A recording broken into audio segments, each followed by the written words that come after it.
Hello my dear fashion lovers. I'm delighted to be with you today as we explore together the Acne Studios Fall-Winter 2026 fashion show presented during Paris Fashion Week. From the very first looks, what emerges is a sense of familiar elegance, almost reassuring, yet immediately unsettled by something more unstable.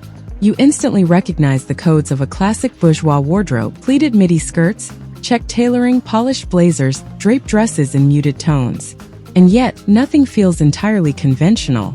Proportions shift subtly, textures blur the boundaries, and the silhouettes refuse to remain simply proper. As the show unfolds, you can feel it. Acne Studios doesn't destroy these codes, it gently displaces them.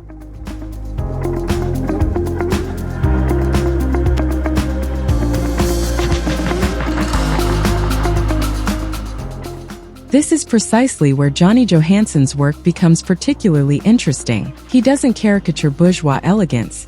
Instead, he observes it almost like a ritual before carefully destabilizing it.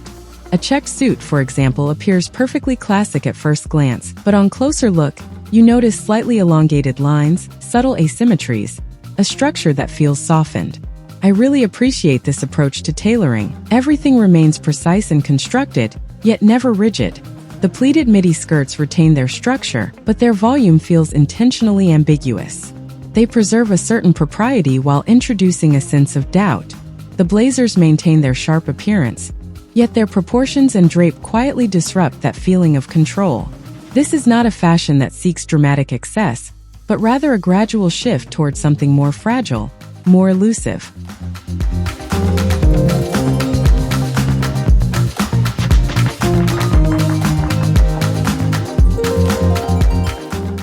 Some silhouettes intensify this tension with a stronger presence.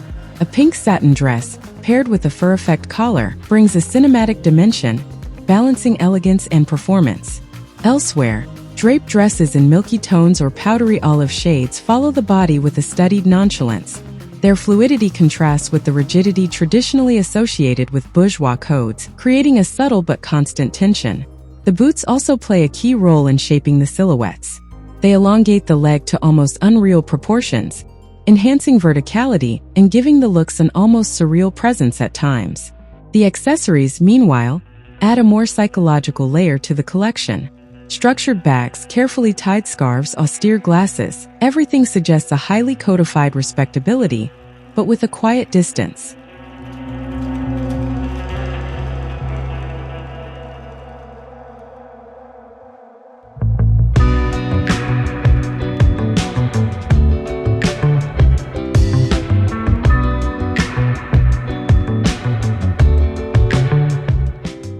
What I find particularly strong here is that nothing feels forced.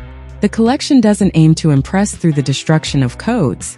Instead, it relies on subtle adjustments, almost silent shifts. Today, many designers seek immediate disruption. Here, Acne Studios takes a more restrained and thoughtful approach. It requires a more attentive eye, because the innovation lies not in spectacle, but in attitude and construction.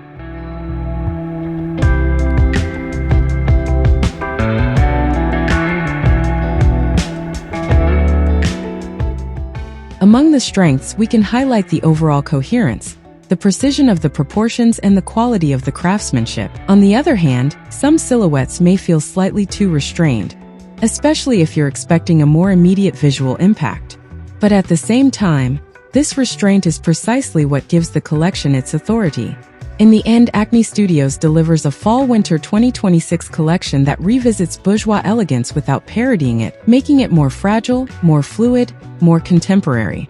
Under Johnny Johansson's direction, the familiar becomes subtly strange, yet remains elegant.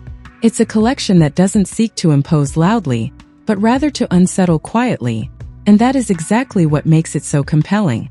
I'll now let you fully enjoy the show. Enjoy watching and feel free to share in the comments what you thought of this Acne Studios collection. Thank you for being here, take care, and keep nurturing your eye for fashion with curiosity. See you very soon.